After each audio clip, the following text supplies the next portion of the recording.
Alrighty, so the JP patch notes, I normally don't go over them unless there's something really interesting, and at the very end of this one is something that I've been waiting for a long time. You probably already know what it is, but I did want to go over this just briefly because I think some of the stuff is kind of interesting, and yeah, I'm excited for the new big thing at the end.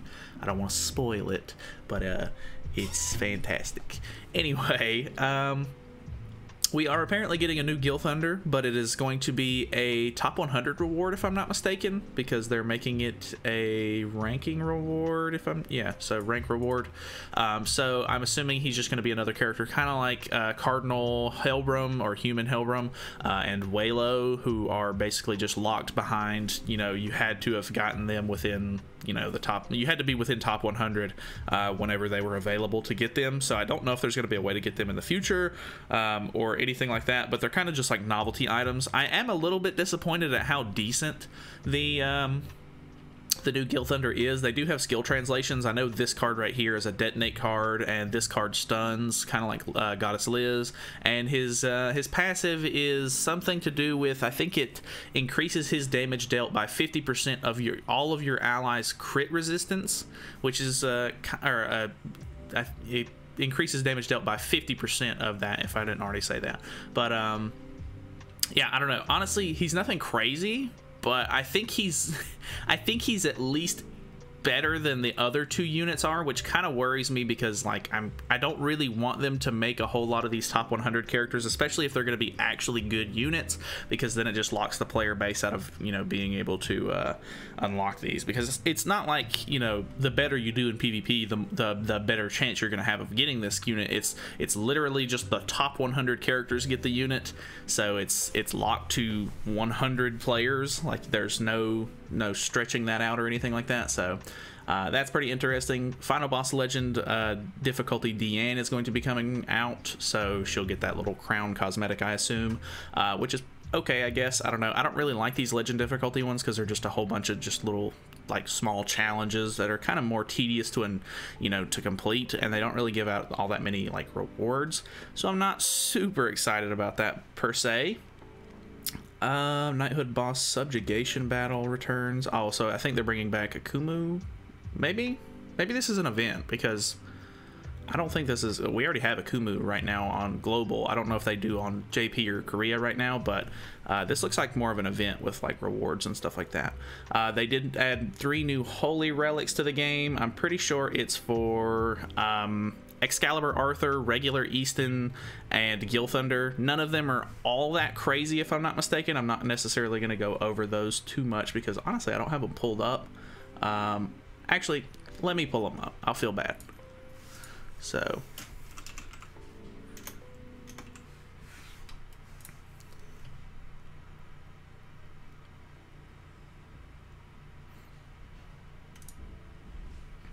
okay, so let me move my camera a little bit so that way you can actually see these. I'm pretty sure it's just these bottom 3. Actually, it might be the bottom 4, right? Because did Arthur already have one? I don't think he did. At the start of the battle, for 1 turn, applies an effect that decreases all enemies' defense-related stats by 20%. Excalibur Arthur removes the hero's debuffs and fully heals the HP when the hero survives with 20% HP or less. Limit to once. Okay, so that's kind of interesting. And then Easton is for every ultimate move gauge orb of the enemy that the hero depletes using skills, recovers the hero's diminished HP by 10%. See, this one's really weird because is this regular Easton or just... Okay, so I think this one is regular Easton. So this must be the Awakened Easton, which that pretty much makes it to where they basically have locked that down to where every Awakened Easton in the future is going to pretty much have to have a way to deplete ultimate move gauge orbs. I don't necessarily know what she does at the moment because she's not out on global and I'm really not interested in the character to begin with, but unless her ultimate removes like ultimate gauge, which it very well could, then I feel like you might not be able to get use out of this on future Eastons. But either way, Guardian / Holy Knight. Gil Thunder increases resistance, crit resistance, and crit defense by 4% for each ultimate move gauge orb. Increases by an additional 20% if it is completely filled. So honestly, it just makes him tankier. Nothing too crazy there. I'm not really all that worried about that. They did add a couple of new things to the coin shop, the platinum coin shop. I think the most notable one is, I think it's this second item right here. Basically makes it to where you can exchange 2 platinum coins to be able to reset your weekly or like your first clear bonus during a week for the like demonic beast battle fight. So if you're fighting the big bird and you can only beat stage 1, you would be able to beat stage 1, get the little like wind crystal thing or the wind token, whatever they call those. I can't remember exactly what the name of them is. You'd be able to get that thing. You could come back in here and you could pay 2 platinum coins and you could run it again and get another one for the week. So you could technically double your rewards if you can beat stage 1 and 2. That would be 3 coins. You could reset it, beat stage 1, 2 again, and then you'd have 3 more coins. So that would be 6 coins per week instead of only being able to do, you know, like half of that like regularly. So I don't know how to feel about this necessarily just yet. I think it's a nice option, I guess, if you have extra platinum coins, but I mean, not everybody's willing to spend platinum coins on that kind of thing, because, you know, platinum coins are very good for Super Awakening and a whole bunch of other stuff. So I don't know, it might be kind of helpful. Maybe people will enjoy doing that. New battle event, Man's Pride. I can only assume that has something to do with Escanor. It looks like the first clear rewards are just stamina pots, like most of the time. And then this one was also very, very interesting as well. Changed the returning player login rewards. So this is, I think that you can only go through this if you've been inactive from the game for, I think it's 2 weeks. It might even be a month. I'm not exactly sure. But if you haven't logged in for X amount of time, basically when you come back to the game, you will have a new login reward sort of calendar that you can make your way through. And previously it's been okay. I think you normally got Red Gother at the very end on day 14, but I think because the game has progressed so much, they changed it up a little bit to make it to where, you know, the rewards are actually a little bit more enticing. I don't think I even have this on my account because I've been a day 1 player and I've logged in, like, I've maybe not logged in like twice out of all of the days that the game has been active. So I don't have these. I don't really think that they would be worth going inactive for that long to, you know, to do, because I think that from dailies and etc. you would probably make up a lot of these rewards and stuff. As far as diamonds and stuff goes, I already have a 6/6 Gother, so it doesn't make sense for me. But one of the most interesting things is this ticket right here. So there is a new ticket that is just an SSR ticket, and I'm pretty sure they're making that because of the way that the new banners are going to work out. They're basically getting rid of the part 1, 2, and 3 banners, and they're going to be adding a, like, just a neutral banner where I think every SSR is going to be on it, like every, you know, banner, like pullable, like gotcha style SSR is going to be on it. So none of the top 100 rewards or anything like that. And this is basically going to be, I assume it's in accordance with the fact that in the dev notes they basically said that they were going to try to make it to where at the beginning of the month they were going to try to make it to where the new banner would have festival units, and then in the middle of the month it would be seasonal units, and then at the end of the month it would be catastrophe units. So I think this is the banner that they're going to be doing. They're finally going to be just getting rid of the part 1, 2, and 3 banners. I'm still interested to see how it goes. I really don't like how cluttered the summon screen is right now, because like there's a part 1 banner, there's a part 2 banner, there's a part 3 banner, and then there's a part 1 guaranteed SSR, part 2 guaranteed, part 3 guaranteed, and then there's the race draw 1s, race draw 2s, and then there's the human draw tickets, and then you have the featured banners all the way at the very beginning. Sorry about the dogs, it's the middle of the day. So I don't like how cluttered it is, but honestly it's not like a huge deal either way. Like it doesn't really make a difference to me. But the fact that they're going to be cutting all of these banners down into basically just one mega banner, I don't know if it's necessarily a good thing or not, because you can't try to focus on getting specific characters from different parts of the game. Like if you were trying to get Demon Hendrickson, obviously he's pretty much the only good SSR on part 1 at this point anymore. And I don't know, part 2 still has a lot of decent characters. Part 3 has a really good amount of characters, but it looks like because they're going to be getting rid of it, They're not going to be doing part 3 SSR tickets, I don't think. I think it's basically just going to be this ticket right here that you're going to be able to use to summon on the mega banner and get just one random SSR out of the pool, which is okay, I guess, but you're obviously not going to be it would basically be like, hey, I now have the chance to get part 3 characters, but I'm still pulling green Elaine because that's how the game works. So I don't know, honestly kind of annoying. I don't know. I did watch Nagato's video. He was saying that basically part 1 tickets were going to convert into this ticket right here. I don't necessarily think that that's true. I don't know where it says that in the actual text or anything. I don't think that that is how that would work, really, because I don't know of any time in the past where they have just had tickets or anything like that and they've just been able to be, you know, converted into something else. Most of the time, if you have you know, tickets for banners or whatever the case may be, they just sit in your inventory after the banner's over and you can't use them anymore. So I don't know how that's gonna work. A lot of the times the tickets do end up selling for a decent amount of gold, but I don't necessarily think that that makes up for the difference of actually getting an SSR compared to selling it for gold. So I really don't know. He was basically telling everybody to save up SSR ticket or your SSR part 1 tickets, so that way they'll be converted into these. I really can't say that that's going to be a thing or not. I really don't think it would be, but I don't know. I think just take it with a grain of salt maybe and just go at it with your own sort of perspective. As far as I'm concerned, I don't think that that's going to be the case, so I'm probably not going to save any of these, but I could be, you know, I could be wrong, and it could be a very nice thing to save up your SSR part 1 tickets. I'm not saying that he's wrong. I'm just saying that I don't necessarily think that that's the case, and if he's right, then that's great, but if not, I don't think that I don't know. I don't really care either way if I use a part 1 ticket now or you know, save it for this. Like, it could end up being a decent SSR from part 2 or part 3, but I don't know. I would rather just not lose it in general. Anyways, it looks like a lot of this stuff is getting converted over. What is this exactly? Return mission rewards. If the return mission is in progress, okay, so this is also, I think this is sort of like in the same category where if you're inactive from the game for a long time, basically there's a bunch of different missions that you can complete that will sort of give you just regular rewards and stuff like that, and it looks like they're converting a lot of those rewards over to newer things. I'm assuming this is the new one, right? Because it has the new SSR ticket on it.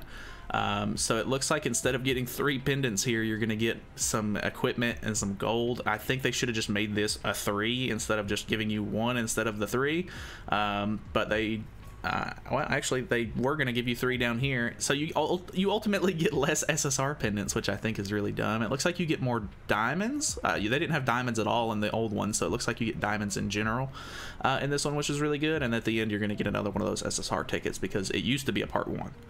I think that might be where the confusion is. I don't know for sure though.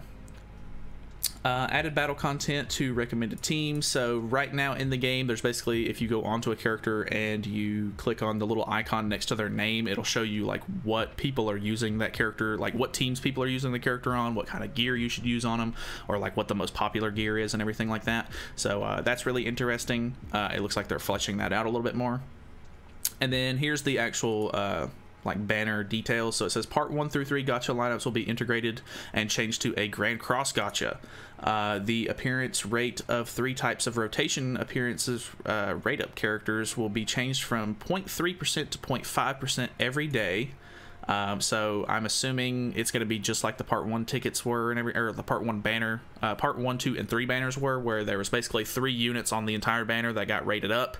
I think they're going to keep that, but instead of them being a 0.3% chance to get a specific character like it looks like it's going to be, they will be a 0.5%. So it'll be a 0.5% chance to get those characters. So ultimately, it'll be a 1.5% chance to get any of the rated up characters, it seems like.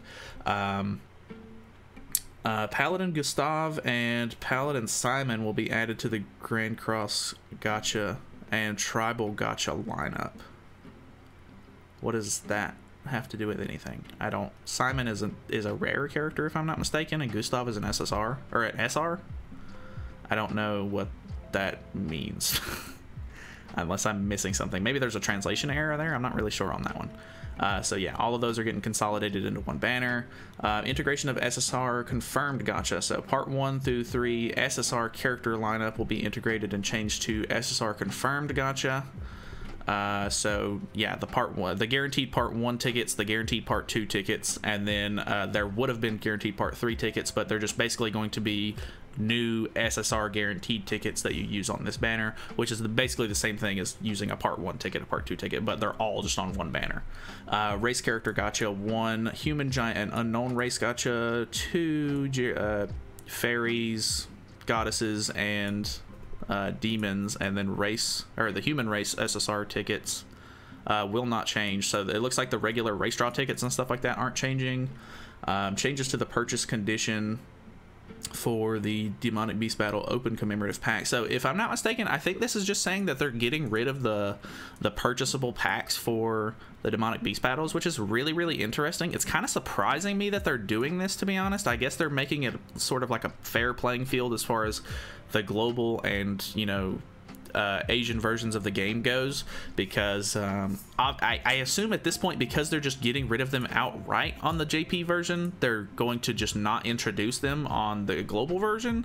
But they've already been able to buy these on JP in Korea, so I don't really know why they would just go ahead and get rid of them outright. But I mean, I guess that's overall a win for the global community, so that way, you know, whales aren't just going to be able to buy these packs and just, you know, run rampant with Holy Relics all over the place, which is nice, I guess. So I don't know, it's just kind of weird how they did it. I'm not complaining about it at all. I just think it's kind of odd, but it is what it is, I guess. Fixed a couple of issues, and then this is the biggest thing that I've been waiting for forever. So Grand Cross PC version released. There has been a lot of data leaks or data mines and leaks and stuff like that in the past. So far they've data mined the cursor that you're supposed to use for this, and there was a couple of options underneath, like operating system and stuff, because they normally only had Android and iOS, and they made a Windows version that was underneath that category as well. So there was a lot of like stuff hinting that there was going to be a PC release, but it looks like we're actually getting one now, which is really, really nice. I don't know if this is just going to be for I would assume it's just going to be for the Japanese and Korean versions of the game at the moment, but because we're starting to sort of, I think October is going to be the month where we're actually going to start closing the gap a little bit more with those versions of the game, where I think we're going to close 2 weeks worth of content out, which I'm still not really sure about. We'll hopefully see how that goes and everything in October, but I'm assuming once we get to this update, they might have the English or global version of this ready. Hopefully they do, because I'm so ready.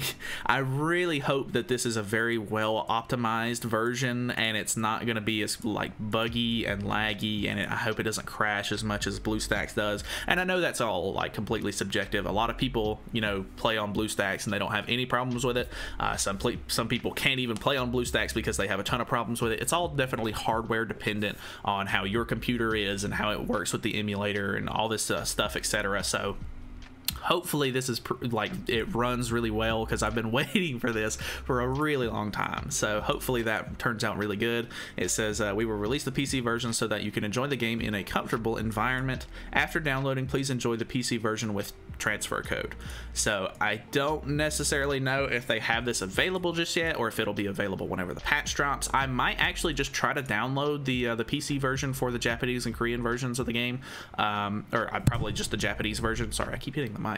But I do have a Japanese account, a JP account, but I don't ever play on it, so it's probably barren. But I'll probably try to download it and try to mess around with it a little bit and see how the performance is, at least for my computer specifically. So I guess if you want to see that, maybe stay tuned. But yeah, whenever this drops, I'll definitely try to download it and mess with it. So that is pretty much it for me. Honestly, it's a pretty decent patch. Nothing honestly too crazy like content wise, besides the, you know, the final boss legend difficulty thing, and the fact that Gil Thunder is a top 100 pickup is kind of weird, but I guess it's like a nice character that we don't even have to really worry about at this point if you're just a normal player or just a casual player, so that's kind of nice, I guess. But yeah, a lot of these changes are interesting. I'm super interested to see how the consolidation banner sort of ends up working out, and like I said, I'm interested to see how these tickets work out as well. I'm sure we'll actually know whether or not these part 1s get converted to part, you know, these regular SSR tickets whenever this update drops for JP and Korea. So on global, I guess don't rush out and just like spin these, or if you're looking to save them, we should know if they get converted over in a couple of days. But that's pretty much it for me. Hopefully you guys enjoyed. I know this was a bit of a longer video because obviously it was a patch notes video for JP, and it's harder for me to go through some of this stuff because I can't read some of it, so I kind of have to just go off of what's already been translated or Grand Cross database or whatever the case may be. So thank you guys so much for watching. Hopefully you guys enjoyed the video. Sorry for the dogs barking in the background. I know it's the middle of the day. I normally record in the middle of the night, so I don't have to worry about that kind of thing, but thanks for sticking with it either way. Hopefully you guys enjoyed. Feel free to subscribe for more content in the future, and I'll see you guys in the next one.